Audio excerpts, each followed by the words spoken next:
Hi everyone, my name is Manuel for All in Stocks. Today I'm having a conversation with Laurent. I first met Laurent in January when we had dinner with a mutual friend, Harris Kupperman, of the famous Cuppy. And right away I liked Laurent and liked what his ideas, investment ideas. So we've met a couple more times, and today I thought I could invite him to have a conversation with me about the current environment, about him, how is he seeing things right now. So Laurent, welcome. Welcome, bienvenue, Manuel. Thank you very much for And having me on your famous podcast. you're our first um, participant. So Excellent. congratulations. I know you want Yeah. to make a quick disclaimer. Yes, first, a few words of warning. So, we met through this friend of ours, Harris Kupperman, and I would like to keep the same spirit. So, we are not talking here giving investment advice. I'm not talking here trying to, as a marketing exercise for my fund management company. Rather, we are discussing as friends who are passionate about markets and value investing. And so that's the spirit of this conversation. It's a free conversation, free-flowing discussion, but please do your own work if we discuss specific ideas. Yeah. Perfect. You spared me some words right there. Laura, there are several things I still don't know about you, and our watchers won't know anything. So I would like to understand where you grew up, how did you start your life, and then your early career. Well, so I was born in Paris, and I graduated in Paris. First, I've done an MBA with a major in finance, in markets actually, and then a postgraduate. So I've done a Master of Science at the University of Paris Dauphine, and again, it was completely specialized in capital markets. That was at the start of the 1990s. So I wanted to get rich quick. I was to get rich quick. My favorite cartoon character were the guy called Picsou, Scrooge, Uncle Scrooge in Mickey Mouse. And at the time there was this film with Michael Douglas, Wall Street, at the end of the 80s. Mm-hmm. So the whole golden boy thing had a strong appeal to me. So I started working in some major investment banks.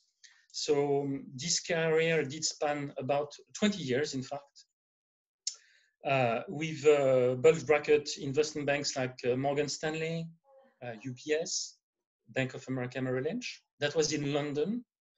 And then I had a career as a derivative specialist, a structured product. I was marketing and devising structured products across assets. And at the end of my career, I was like a trusted advisor of banks and insurance companies on topics of yield management and yield enhancement. So it was a very diverse task. And when the great financial crisis hit in 2008 and 9, I was in a fantastic position, a bit like a lighthouse, to observe all the disaster that was done in my customers' portfolio and in the bank's books. So I was in a prime position to understand the products and the fundamental value and the great bargains which were to be had at the time. So I started buying mainly structured products at the time in credit, so leverage, like tier one capital, CDOs, CLOs, these kind of assets. And I ended up making more money through my personal dealing than through my bonus as an investment banker. So when the merry-go-round stopped in 2014 and I was let go by UBS, I started a hedge fund with a colleague of mine. The hedge fund was called Reaching Capital. It still exists. And we did put our savings at work, plus money from a few friends and family. So that lasted 2 years, 2 to 3 years. But then the scale was not quite enough to pay for the costs. I'm not talking about Bloomberg, I'm talking more about compliance, regulatory, office, administration, audit, etc. So we were managing about 15 million euros, but it was not really enough. And our performance was okay, but nothing to write home about. So we decided to stop this vehicle because it was too costly. It was a proper Luxembourg hedge fund. And then I set up a new company to deploy the same strategy, deep value in special situations, but under a managed account. So it's just a different format. It just means I manage money directly on people's account. And so it goes. So it's been 5 years since I've been managing 5 to 6 years. I've been managing money professionally, following these deep value in special situations principles. Those are that all of that raises several questions, but the one I'm most interested in is what made you shift from investment banking to handling other people's money and investing in other people's money? Well, when you're passionate about finance as I am, I think the hedge fund industry is a totally level playing field. So it's not about corporate politics. It's not about like claiming to be involved into a specific deal, be it M&A or in capital markets. It's not even like a meritocracy. Basically, you are paid on performance. In my own cases, I've chosen to have a set of fees which is 0%, 20%. So I'm not paid. I'm getting paid as long as my customers are making money. Let me just pause you there, just to explain that usually, and please correct me if I'm wrong.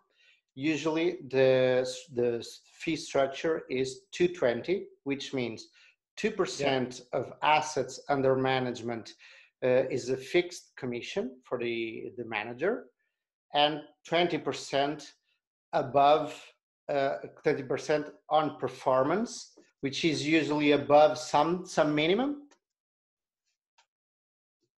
That's correct, and of course it leads to many biases because after a certain amount, you're essentially getting paid. Well, let's say you manage to raise 500 million or 1 billion.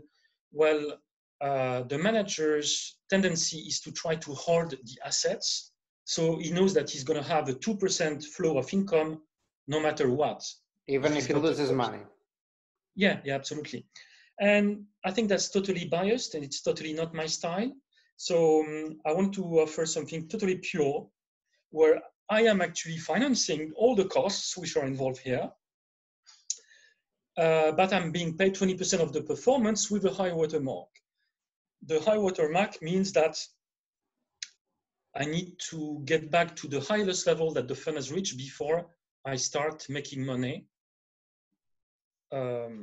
again. But I mean, that's just details. Basically, the alternative asset management in this form, I think, is a bit of an acid test. Not only that, but I've put my own capital at work. So 80% to 100% of my liquid wealth is invested in the strategy. So it's not even a matter of skin in the game. It's the way I'm paying the school fees for my children, my rent in Lisbon, my rent in London, and my lifestyle. Is it a better lifestyle than investment banking overall? Oh, very much so. I mean, very much so. I mean, uh, when you're a value investor and when you're an asset manager in general, things are moving so fast, and the segments of the market are so diverse that you have to keep on learning every week, every day, and there is no end to that really. So what I like, and because I'm a naturally very curious person, is that you are effectively a perpetual student. And there is a snowball effect to the knowledge you gain. Meaning that the longer the time you spend being a manager, the better you get. Not only through the many mistakes that you have to go, but in terms of knowledge about industries, about companies, and about cycles. Mm-hmm. So it's, and basically I look forward to the day where I will be like a Charlie Munger or Warren Buffett, meaning that you can still be like 94 or 97-year-olds and be the best at your game. And I think it's a very rare thing in terms of jobs. Yeah, there's not a lot of them like that. I was previously an architect, and in artists can do that, and architects, you see a lot of great architects which are 80 or 70, and right. investing is more or less the same. So you can do it for a really long time. It isn't something that you get tired of. I think it depends on the person, of course, but if you're naturally curious, you'll do it for the rest of your life. You're going to read, you're going to want to know more about absolutely it. So still on the fun thing, or shifting gears here, what would you say it's your like investment style, if you have one? Are you like diversified? Are you hyper concentrated? Do you prefer old boring businesses? I know you don't, and I know you like I know you like biotech. Can you give us a little perspective, a broad perspective of your style? Yeah, well, my style is that I have no style. I think it's totally artificial. And that's one of the reasons why I couldn't work in a proper institution. Because basically the way it works when you're a fund manager is that it's much easier to have a specific style attached to what you do, because it makes the marketing so much smoother. So you could be a long short, or you could be merger arb, or you could be in emerging markets, or you could be a credit fund manager, or you could be a value guy or a growth guy. I think this is completely wrong. Why? Because things move so fast. Value can shift. Well, maybe 10 years can pass without anything happening in growth or in value or in a specific sector. So I think you need to be a generalist. And I think there is a price to pay for flexibility. So my style, if you really want to categorize it, it's deep value and special situations. But I'm totally agnostic in terms of country, markets, and even style. So I know what I'm not doing. I'm not doing momentum. I'm not doing macro. I'm not trying to forecast the trends or the sector rotations. I'm not using charts. I don't care at all about market indexes and benchmarks. But I know I have. Mm-hmm. Yeah. Let me push you a little bit on that. You're saying you're not like a trend guy. Okay, but we've spoken previously about, for instance, and of course, this is not investment advice, but we've spoken about tankers, and we've spoken about many other companies and industries and all of that. For instance, tankers or any other cyclical company is of course, a trend thing. You know it's going to happen. The demand will rise, and there will be no supply. And you know it's going to happen when it's going to happen, more or less. And you invest in it usually or preferably right before the inflection point, right? So that is going with the trend. Absolutely. I was talking more in terms of chartists, technical analysis. Okay. So people, because they are too thick to open an annual report, they'd rather look at nice pictures with triangles and what have you. And no, so the core principle, so again, I'm agnostic, devalue special situations, but I've got some core principles. One of the few core principles is that every position I make, I have to have an independent research. So I'm not being fed with research from what's called the sell side, so brokers and investment banks. What I do is that I've got an amazing network that you're part of here in Portugal, but I've got people in Hong Kong, in Italy, in London, in the US. And basically what we do, because each of us, we are either individuals or hedge fund managers or family officers or bankers, still investment bankers specialized into some industries. What we like to do is use each other as a springboard for our best ideas. And of course, I take part in some seminars, value investing seminars. I write some articles, and sometimes I meet management. But basically, the way I source my ideas is through what I call independent research.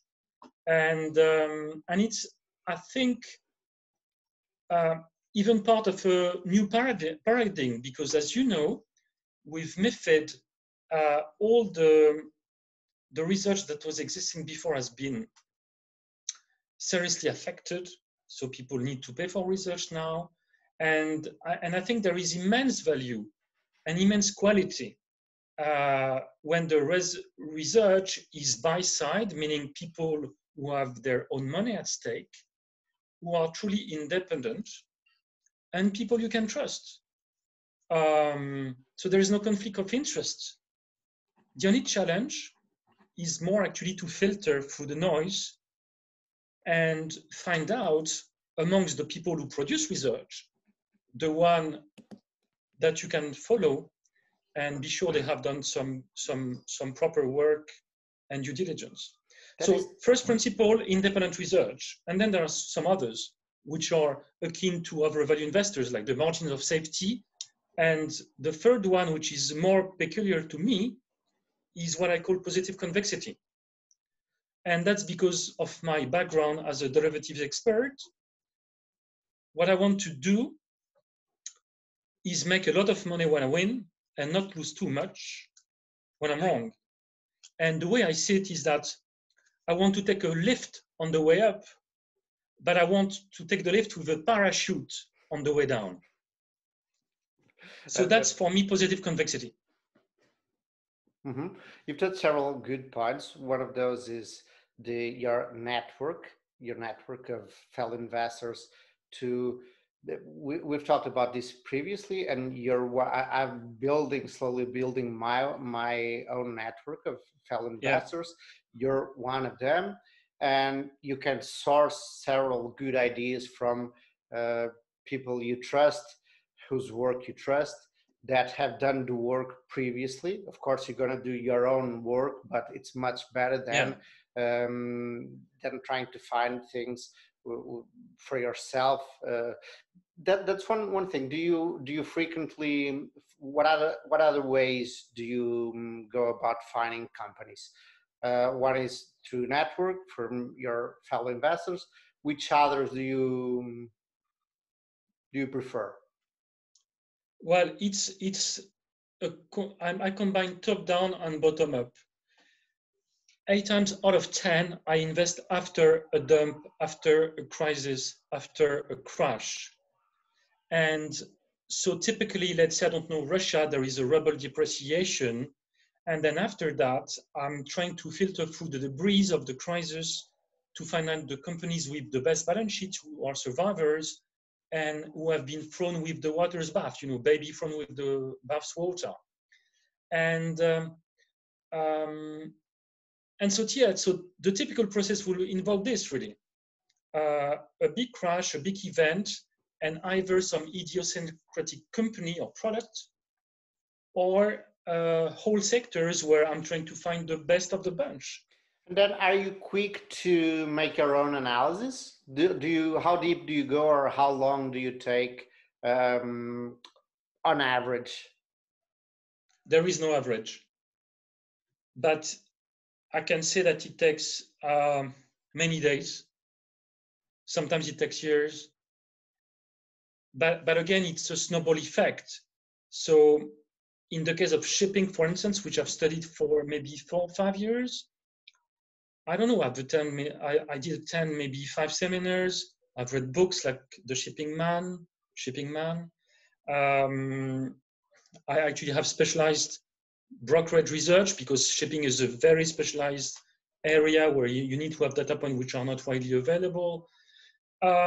So it depends from a few days to a few years. Mm-hmm. Some of the companies in my portfolio have been an investor for 7 years, and I've been to general meetings. I don't know. So it really varies. Mm-hmm. Yeah.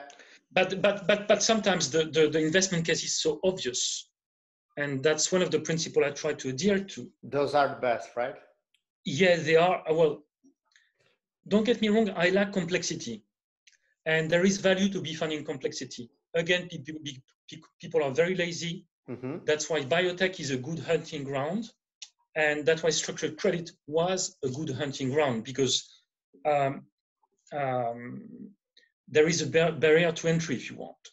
Mm-hmm. So there is not a lot of people with the patience or the know-how or the courage to go and try to understand the capital structure and the balance sheet and to build the scenarios, etc., etc.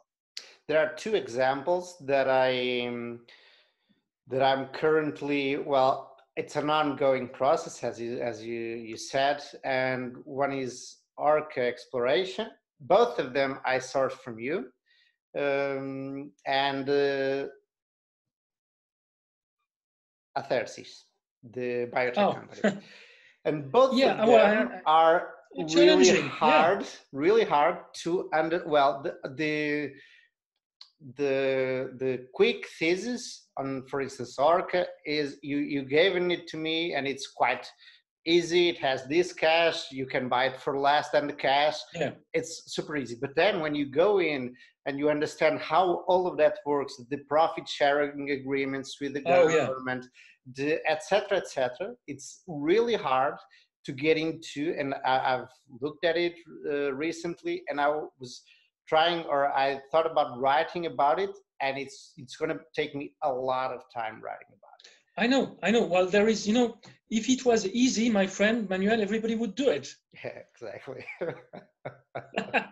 And no wonder we are paid that much. You are paid that much. And how did you go into biotech? For its because that's an area, an industry which I don't know anything about it, right? I find it difficult, and I see people often on social media, what do you think about X or Y or Z? And I'm always like, this is really hard. It's much harder than what these guys make it look. And I've tried looking into a couple of names, and it's really hard. First of all, because you've got to understand a lot of the clinical trial phases, understand all of that before even thinking about the financials, right? Because most of these companies aren't exactly profitable yet. Well, the answer is very easy. And it comes down to why you want to own equity. Why is it you're in the stock market? And the answer to that is that you want to make investments that are going to move the needle, get you to buy a faster car, to have a bigger apartment, or to retire early. And in biotech, you find those spectacular potential gains. I mean, it's quite frequent to make 2 or 3 times or 5 times or even 10 times your money in biotech. And not only that, but it's one of the areas of finance where what I call the misprices the aberration in terms of market efficiency are the more frequent, because it is full with day trader, hot money, and people basically who just do not understand what they are buying. So I'm talking about the Robinhood crowd, I'm talking about the Twitter crowd. So they're always looking for the newest Alzheimer cure or the newest cancer specialized drug, etc. But in fact, I strongly disagree. Some of those investment cases are exceedingly simple. And they offer you what I call the truly open-ended potential. So in the case of Aercap, I've been an investor for many years. It was hovering around $1 per share in December. And guess what? Suddenly people discovered the company because there is this coronavirus crisis. And one of the US health agencies did come to Aercap and say, hey, you have this product, you know that you made good progress with stroke, and then that you've made good progress treating people with ARDS, which is a lung issue that people with COVID have, and with a mortality rate between 25% and 70%. And the stock quadrupled, so it went from $1 to $4.40. Can you make it just a brief explanation of what the company does? So the company is trying to use stem cell to treat trauma in the body. So the stem cells are extracted from typically bone marrow, and they have industrialized the process. And the thing to know is that it's totally benign. There is no problem of safety, and it is washed away by the body. And it's not umbilical cord or placenta, so there is no ethical problem attached to it. So what they do is that they inject stem cells in people who have, unfortunately, had big traumas. It can be AVC. AVC is a stroke, brain stroke. It can be ARDS, which is the respiratory syndrome of stress in the lungs, where your lungs end up being filled with water and they collapse. It's the problem with the coronavirus, is that yes, people absolutely. get ARDS? Mm-hmm. Yeah. Or it can be trauma. So there is quite a few indication, and the way it acts, but again, at this moment, it's a bit, the mechanism of action is a bit uncertain. But what they have discovered over all the years with studies in rats and humans, it's that the way it works, there is two ways it works. First, it reduces what is called the inflammatory cascade. People have called it a storm. And the storm is basically your immune system is overreacting to the threat and ends up making things worse. So that's the case with stroke. And the second effect is that it could help for the regeneration of the tissue which has been harmed, be it in the brain or in the lungs. So it's like both a break on the inflammatory cascade, which ends up making the problem worse. So the analogy will be a fireman. So let's say you've got a fire in your kitchen, and suddenly you've got 10 ambulances and 100 firemen breaking on your door and putting water everywhere. So that's exactly what happens in the body in many inflammatory problems such as stroke and ARDS. And the product they have through the effect in the spleen, but I don't want to get too technical here, has proven so far to be very effective in soothing, calming all this rage of cytokines in the body. So sorry, I've lost. That's how you first explained it to me, and I thought it was a great way to explain it. It's the technology or the treatment is based on trying to suit the body's reaction rather than the killing whatever external factor it is. Yeah. Mm-hmm. So and it's fascinating because stem cells have got very bad press. There's been lots of frauds, both in the laboratory and in Japan, in Korea, and even in the US. People are injecting stem cells. It's a bit of a Wild West. And so there's hardly been any treatment authorized with stem cell which has proven to be effective under a phase 3. And basically the market is completely discounting Athersys prospect of success. A quick back of envelope calculation, this market could be worth, I don't know, 10, $20 billion, and the company's market cap is still below $400, $500 million. Laurent, but so for instance, for a rather novice investor like me, when you get into biotech, there's a lot of ifs and unknowns, right? They go through these companies, and you've mentioned they go through phase 1 trials, which I think, and correct me if I'm wrong, it's to test the safety of the whatever treatment we're talking about or whatever medicine we're talking about. Then phase 2 is in a larger group of people, but still a small group of people to try and see the effectiveness of the medicine, right? And phase 3 is a broader study. Is this it? Yes, that's it, more or less. That's it, more or less. Okay. So how do you know in phase 2, for instance, or even during phase 3, if it's going to be successful? It's can we call it a bet? It's always a bet. It's always about the price. One of my core principles, and that's because of my background in finance, in the options market, is that I don't really care whether they sell potatoes or orange juice or stem cells for that matter. I want to know if the odds are in my favor or not. And so what I do is that I calculate, I've got like a binomial tree, or it could even be a Monte Carlo simulation if I had the tools.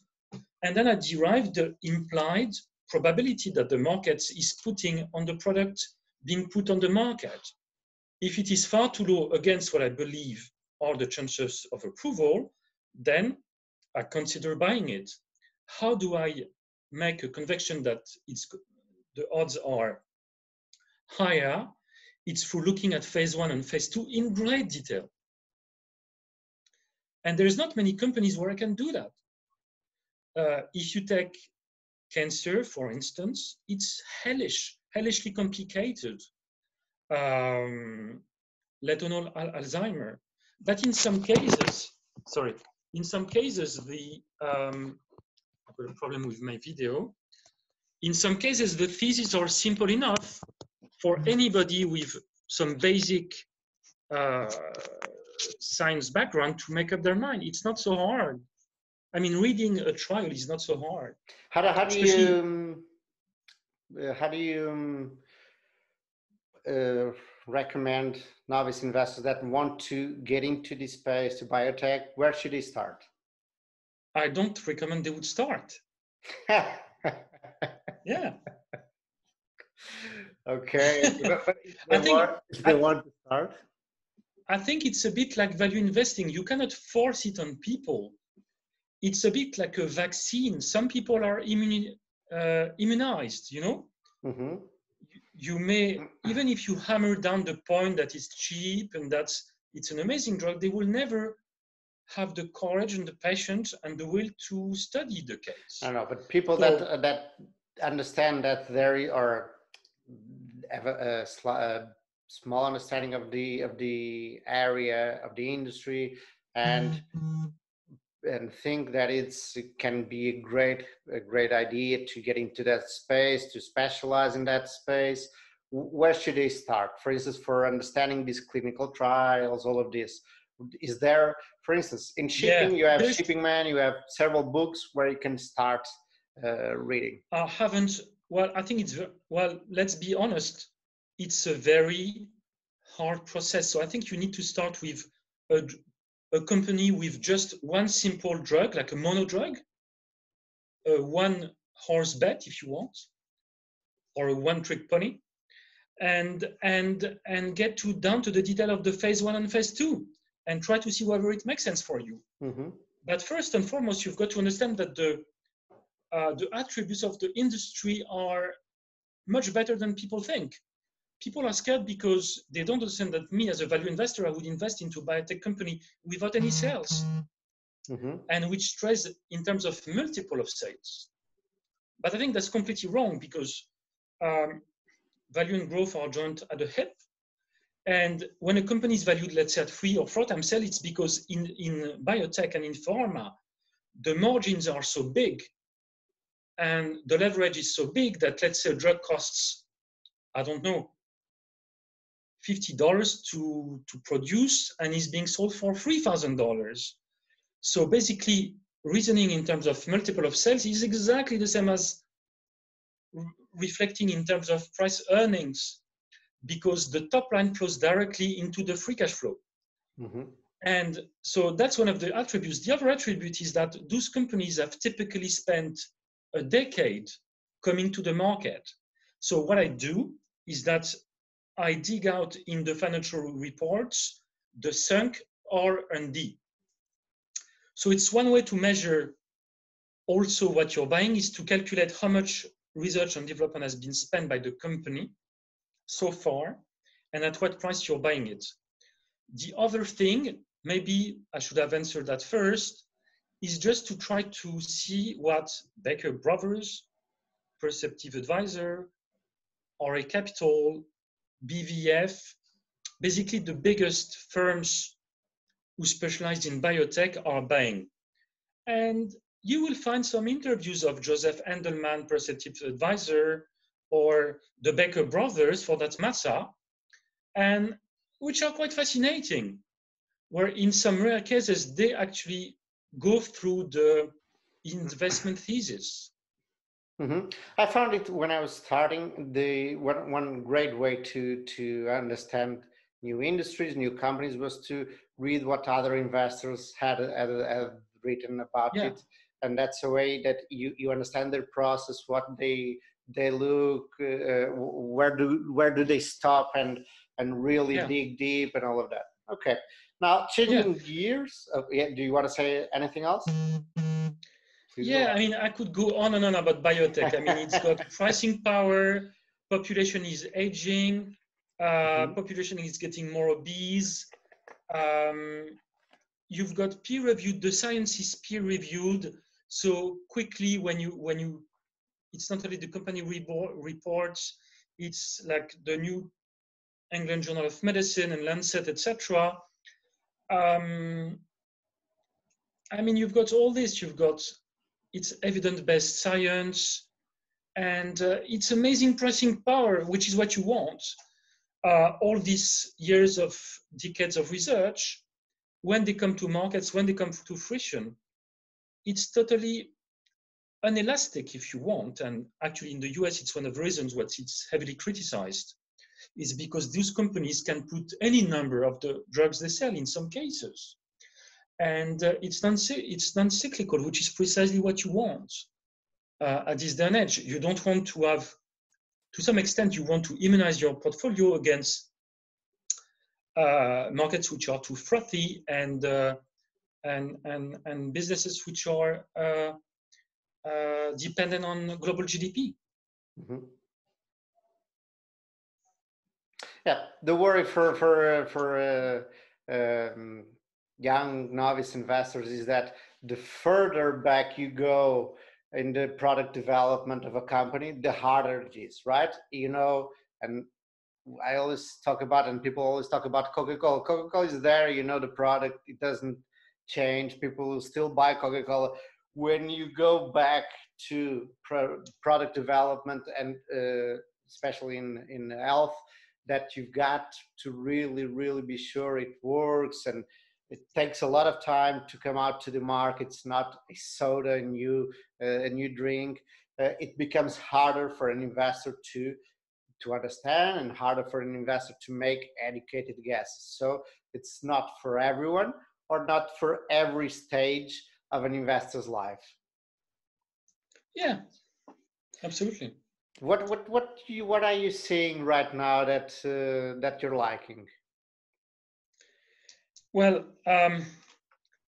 there's one of the areas what I try to look at. It's what I call orphan securities.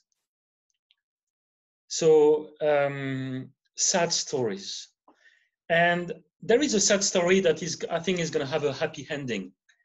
Tell me about it. So sometimes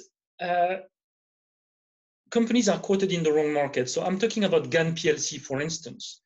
So GAN PLC is a software company, and it's managed by the son of an Irish billionaire, and it's been listed in the secondary market of London for many years.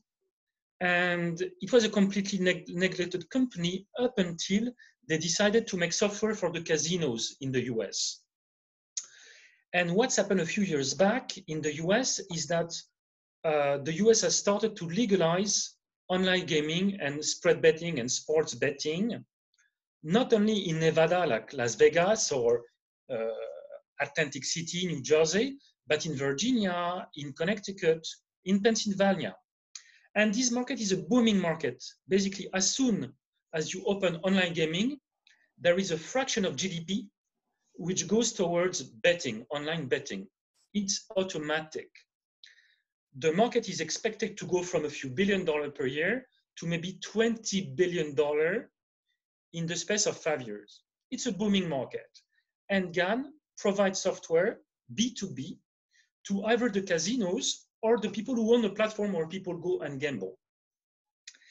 And what I did like about the company is, first and foremost, it's got a very large regulatory tailwind. I mean, basically, when you have got a market which quintuple, yeah, it leaves a lot of margin of error, even if they don't execute perfectly.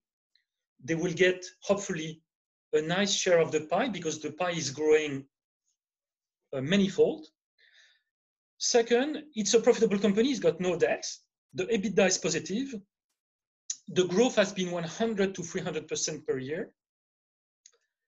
And it is trading very cheaply. Last week, it was trading at 10 times 2021 free cash flow. And that's just totally wrong. And that's one of the reasons why they are asking for a listing in the NASDAQ, which should happen next week. Yeah, I think I've received an email today, and yeah, they're gonna do it soon enough. Yeah. They're gonna do it next Thursday. And my calculation is very simple. What is the multiple you should assign to a software company with the operational leverage, with triple-digit growth, with a market which is supposed to go X4, X5 in 5 years, and with a scarcity of companies listed? Well, I think it's 20 to 30. So I think the fair price is a double from today's price for GAN PLC.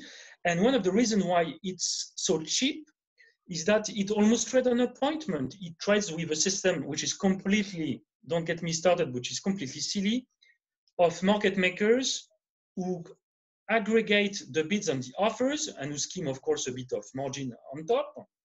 And 4 times per day, you've got like a compensation price, if you want. A bit like a futures market or something with a closing and so basically it's almost impossible to accumulate a big position in this stock. Well, it's possible, but it's hard. And whereas in the US, my understanding is that they are transiting the headquarters from the UK to California, so that, and don't forget, they've got 80% of the turnover in the US, so that it's possible they get included in the Russell 2000 index, maybe as early as next month or next quarter. And you know how it works. When a company of this quality gets included into the small cap index, Mm-hmm. all the ETF and their dog need to have a bite at it. Yeah. And so that's a good orphan security I like. My problem with GAN is that, and it's not a problem, the company has no problem, I have the problem, and it's a bias, which is I've seen a lot of people talking about it, right? Really? For instance, on Microcap Club and other Right. on other message boards. So or I'm just out in niches where people like to talk about GAN or whatever, but I feel that everyone knows GAN already, right? And you're saying that no, it's going to be at least it's in Nasdaq, it's going to go into the Russell 2000, all of that. But whenever I see like 10 people around me talking about it, I'm like, okay, I'm not going to buy this because it's not cheap. But I haven't done the work, right?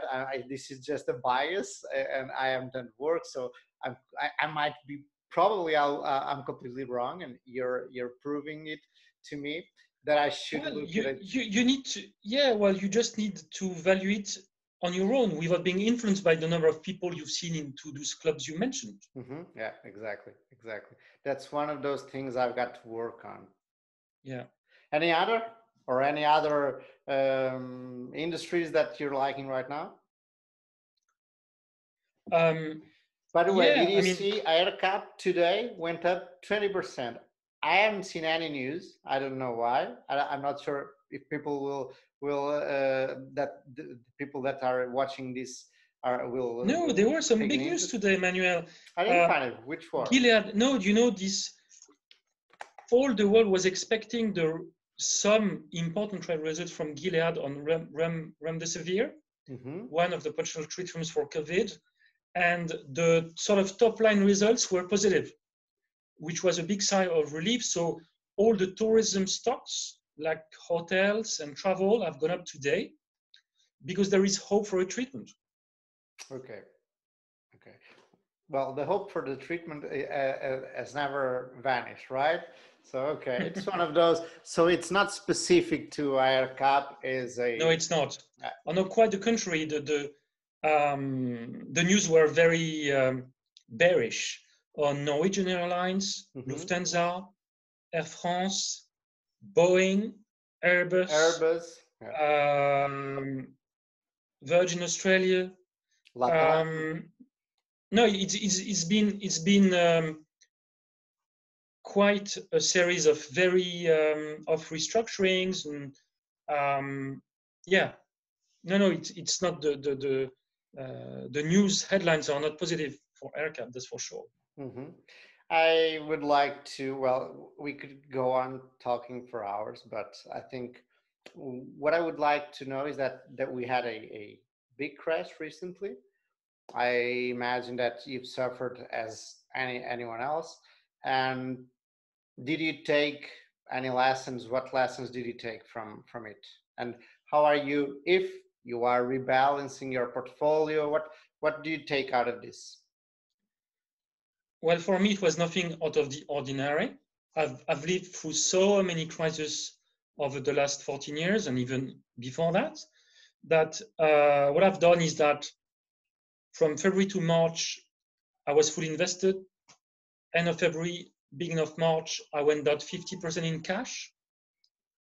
Now I'm 100% invested again. So what I've done is that I have relocated into more positively convex profiles. Again, it's all about allocation of capital. So what I've done is that I've looked at my portfolio and I've looked where the money would be best treated. And today I'm just marginally down, maybe minus 3% year to date, with what I think is a good potential of rebound for the remainder of the year. So yeah, nothing special really. Okay, so you're bullish on of course you are bullish on the companies you own, but in general terms, are you bullish on the economy or on the stock market rather than on the economy? Well, that's not something I do, Manuel. It's beyond my pay grade. You know, it's something that I live to Ray Dalio, George Soros, CNBC, and Nostradamus, and Tarot. I had to yeah. Now, I'm just something I don't do. I don't even look at market indexes usually. So. Mm-hmm. Okay, Laurent, I welcome and I thank you very much for this conversation. I know we're going to have much more conversations in the future. I hope to have you back here live one day. And thank you very much. Thank you, Manuel. It was a pleasure. Merci beaucoup.